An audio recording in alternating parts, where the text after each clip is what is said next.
Welcome to the Agent Leader Podcast. This is the podcast for independent insurance agency leaders to raise their level of thinking, to challenge the status quo, and to ultimately become best version possible leaders who lead best version possible agencies.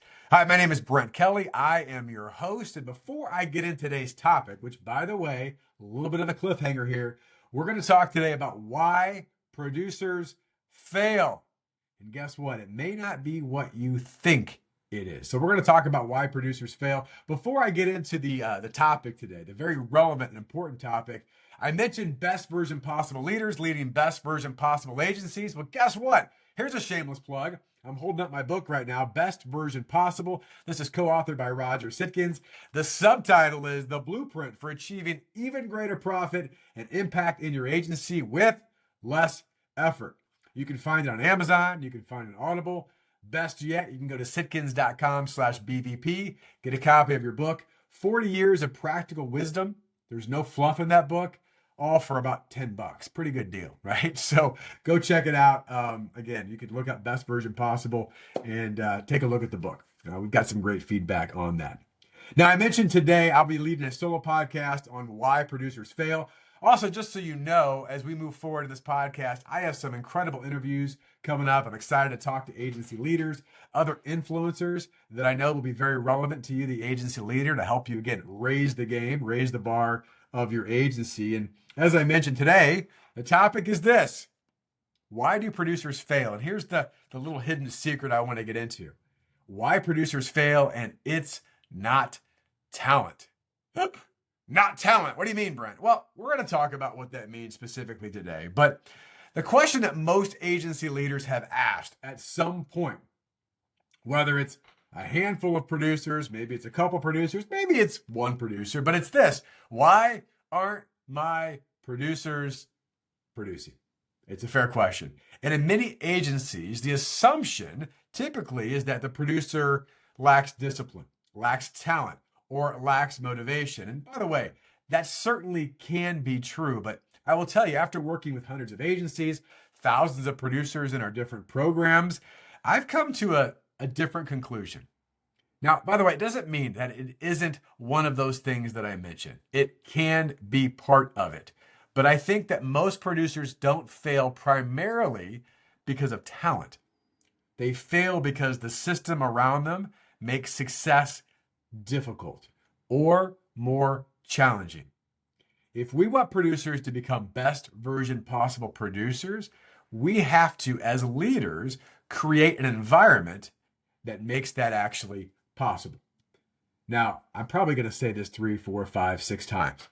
This isn't the be-all, end-all. What I mean by that is, yes, there is certainly producer responsibility in their own behaviors. In fact, we talk to producers about building their Me Inc., right? That their company, Me Inc., is part of We Inc., the agency. But I do want to spend some time for you as an agency leader to think about, what parts do you own? Where are your responsibilities? Doesn't mean that it all falls on you, but we're going to talk today about creating an environment of success. Now, I could give a lot of examples of environment, but let's keep this really simple. We're getting closer to the springtime. Maybe when this is released, it will be closer to springtime. But you think about the environment of a plant, right? When you're going to plant something in the spring, what does it need? Well, it needs good soil. It needs water. It needs sunlight. It might be a really good seed, but if we don't give it the right soil for it to be nurtured, right, the water to help it grow, and of course the sunlight, well, it's not going to grow and develop. So I want you to think about that as an analogy in terms of your producers. And I'm a big believer in this, and I share this many times in this podcast about controlling the controllables. There are certain things that you can't control as an agency leader or a sales leader, if that's your role within your agency. But there are certain things that you can control. So when you start to put the focus on, hey, what could I do? What could we do to foster a greater environment of success for our producers? Well, these are things that we can control. So I'll say this again as the core principle, the core idea of today's topic. Producers don't fail because they lack ability. They fail because the agency environment prevents them from becoming, again, their best version possible. And I was thinking about some examples of this.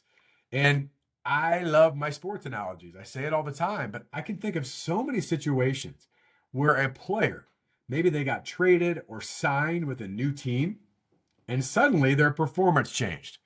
I can think about that good or bad, right? They were doing really well, and all of a sudden they went over to this team and things changed, better or worse. Now, is there personal accountability around that? Of course. But I also have to ask myself the question, what was different about the culture? What was different about the environment? Now, I had the fortune in my past, it's been many years ago now, of being part of two different insurance agencies. Now, from the outside, I've seen hundreds of insurance agencies. They all have different cultures. In fact, my joke is that the best thing about an independent insurance agency is that they're independent. You can kind of do what you want. You can create the model you want. The hardest thing about being independent is you're independent.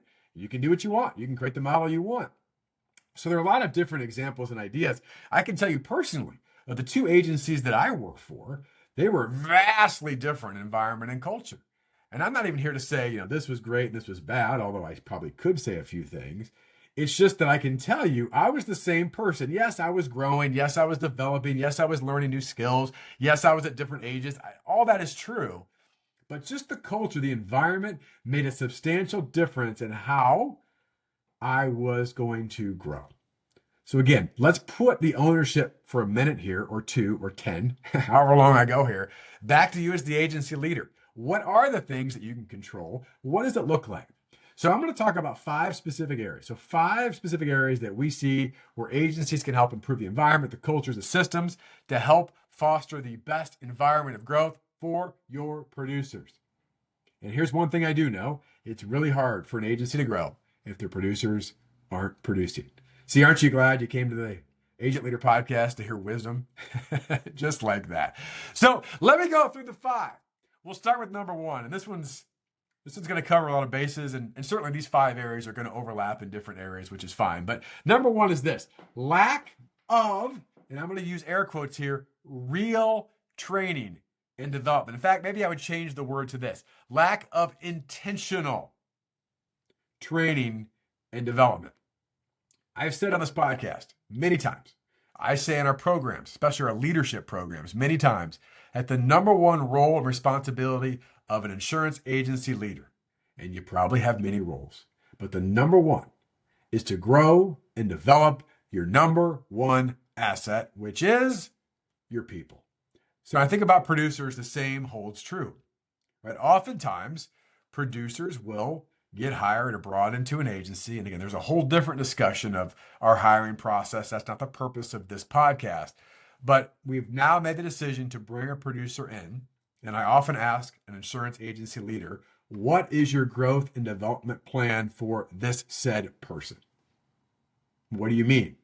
What is the 90-day plan, the 1-year plan, the 2-year plan? How do we know they're achieving success? What behaviors do we need to see? What does it look like? What mentorship are we fostering? What are they learning?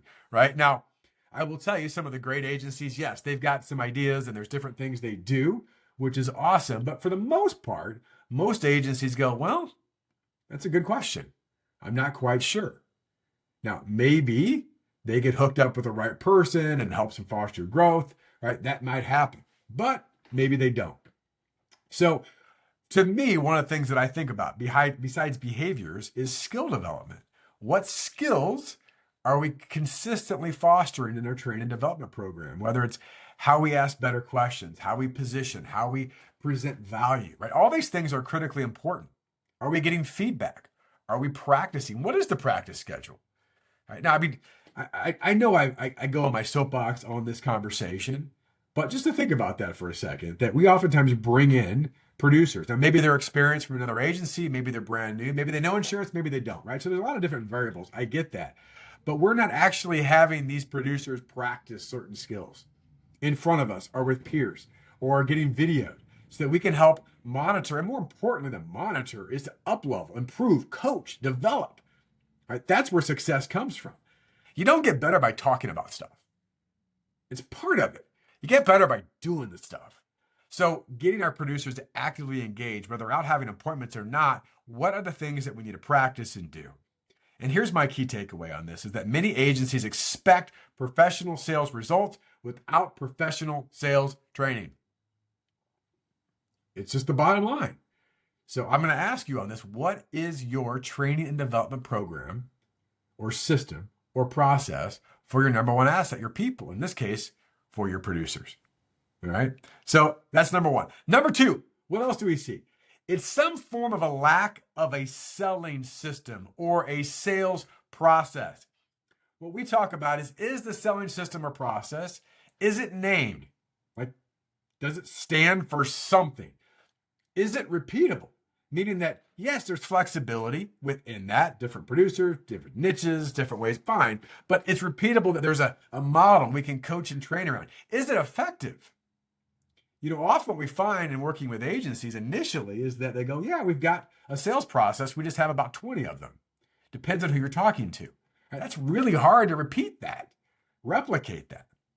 So those are things that we want to be talking about, that we're being effective and efficient and intentional with a lack of without having a sales process. What does it look like? Right? Because when there's not a selling system, what do producers do? Well, they default to whatever they know, the best they know at that time. And again, how do you coach and train around no system or process? I don't know. Here's what I did. Here's what she did. Here's what he did. Do your best. And oftentimes you find producers that will default to quoting and reacting.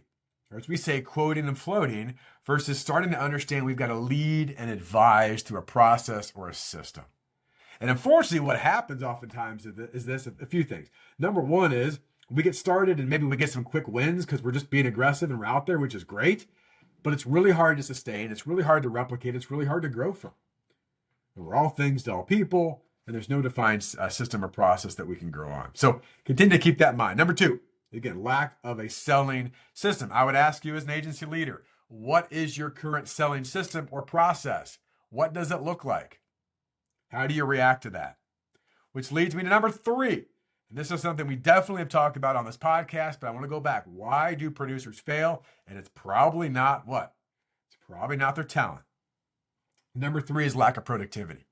They're just simply not in the game enough. And as we talk about this at the Sitkins Group and our Sitkins Network, we talk about this as the green zone.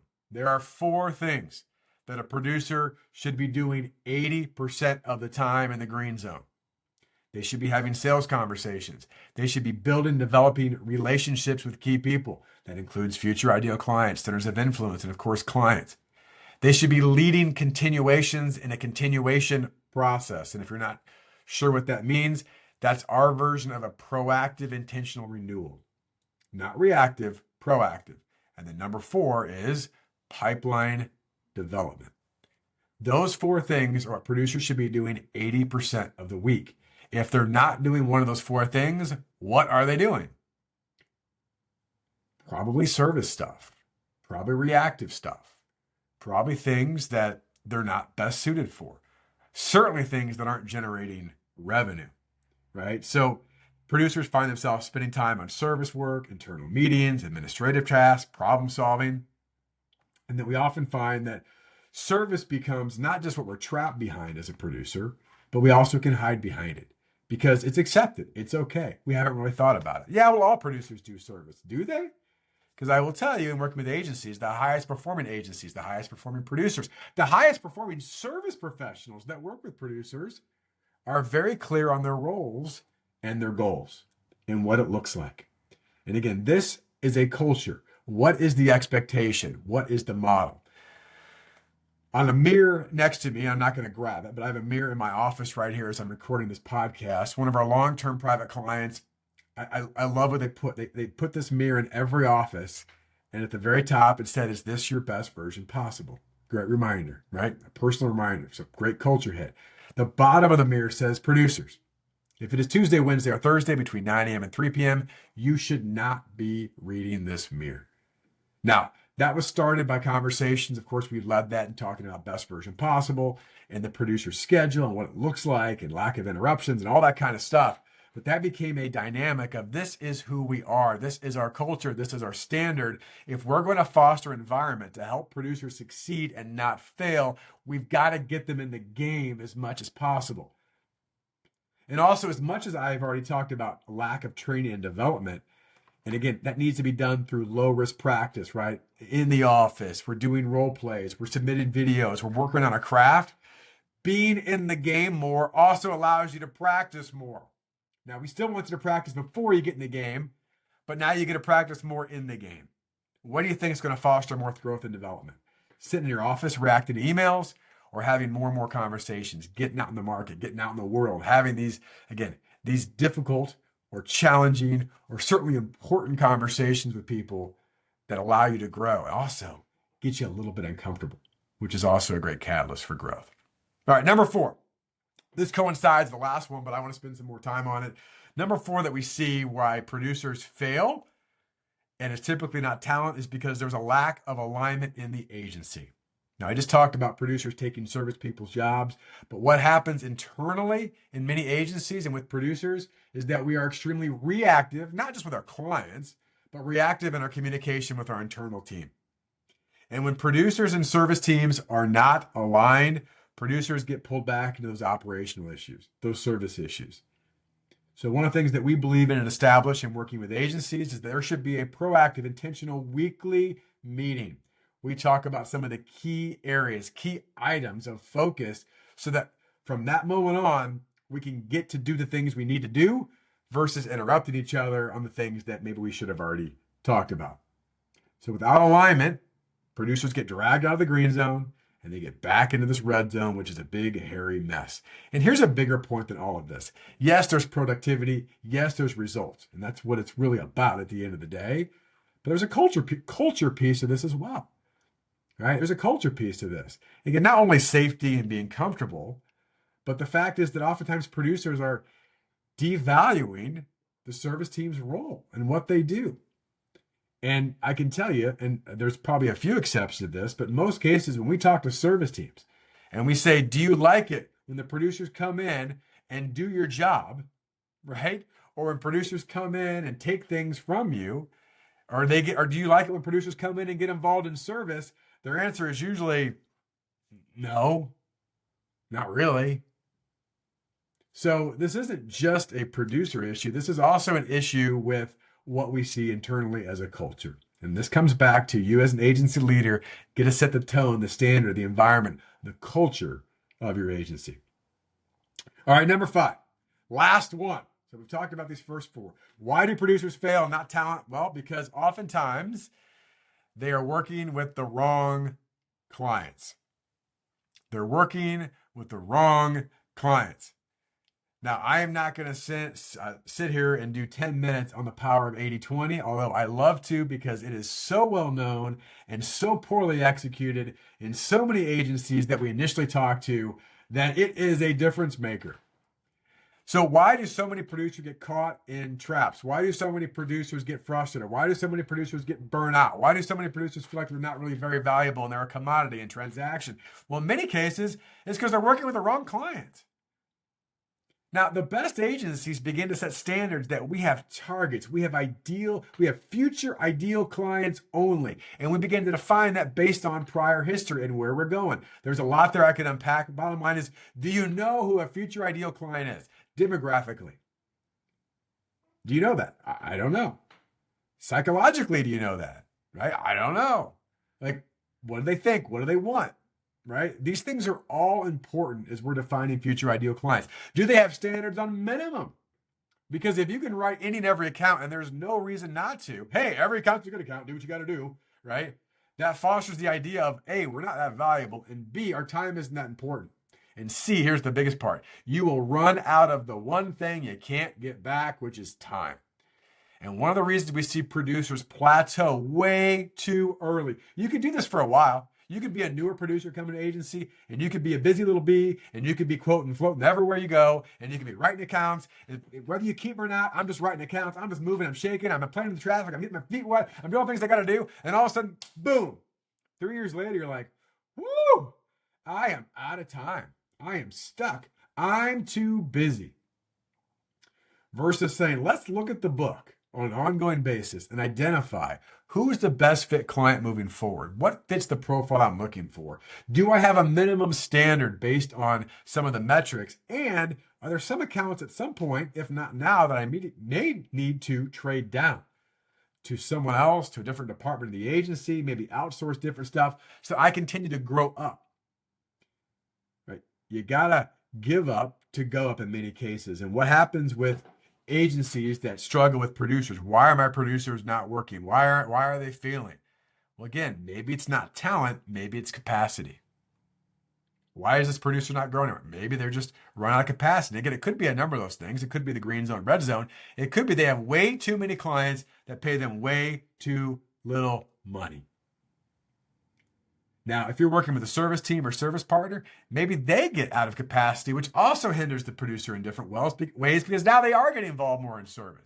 So there's a lot of areas that we need to think about and unpack in this area. But again, just ask yourself as an agency leader, are we allowing our producers to work? Or do we have standards to work towards the right fit clients? What are they? Who are they? How do we acquire them? And are there areas where our producers' books are too big with too many clients paying us too little money? And we need to find ways to free that up. Which, by the way, you can usually give up if you've been doing this for a while. Some clients on the bottom end of your book that account for way less than 1% of your revenue. While adding clients on the top that help multiply your results. And ultimately, what is it about? It's freedom. We talk about this in terms of freedom for an agency, freedom for a producer. Now, let me say one more time on this podcast. Does this mean what I shared today, that producers shouldn't have accountability in their own success? No, that's not what I'm saying. And we foster a model of producers need to think like an owner, me Inc., right? And they need to control their controllables. But you as an agency leader need to control your controllables. And just think about this. Again, I know this is a silly analogy or simple analogy for sure. I got plants behind me that maybe I don't always do a good job. But if you're going to grow a plant this spring and it needs good water and good soil and good sunlight to foster an environment of growth, what does that environment of growth look like at your agency for your producers? How can you help make that growth environment better? Empower them, educate them, have accountability standards, whatever it is. Again, we could talk about lots of things, but what is the right level of environment of growth to help your producers become their best version possible? I'll tell you, one of the ways to get your agency to be a best version possible agency is to foster an environment of best version possible producers. Now, I showed a lot of things here today. I always want to have an ask for you as an agency leader. You know, one of the things that we provide is that we provide outside perspective for agencies who are looking to take the next level. And I say this all the time. We don't work with average agencies. We work with good, really good, sometimes great agencies that go, man, we're doing really well, but there's another level. We're looking for a community. We're looking for our environment of growth. We're looking for some coaching where we can be challenged in different ways, maybe a different perspective. So if that's you, we're very selective in who we talk to. But if you're one of the few agencies go, you know what, I know there's a way better version of us waiting for us to arrive, we'd love to have that initial conversation with you. Go to sitkins.com/book a call. And we'd love to have a very initial, no pressure conversation just to learn about you, what's a frustration, and determine, is there a fit moving forward? And if there's not a fit, we'll say, hey, thank you. Great to talk with you. We wish you the best, and we can provide our resources and tools for you, just like this podcast. But if there is a fit, we'll do an assessment. There's no cost to that. We'll provide an overview and a plan. And at that point, you can make a decision. Do we want and need to take that next step with coaches and community and a different perspective to take us to a level that maybe we couldn't achieve on our own? I know for me, there's always been outside coaching, outside perspective that's helped mold and shape me to take me to another level, to ask me questions that I haven't been asked, to provide resources that I haven't been provided with. And again, just to provide a community and foster, this is the place that I want to be. So here's my closing challenge for you. Agency leaders should stop asking, why aren't my producers performing? It might be a fair question, but I don't think it's the best question. A better question is this: have we created an environment where producers can reach their best version possible? Because when the right people operate with the right system, with the right focus and the right clients, production oftentimes will take care of itself. Hey, thanks for being an Agent Leader Podcast listener. I wish you, your agency, your team, wish you all the best and your success. Thanks so much. Take care.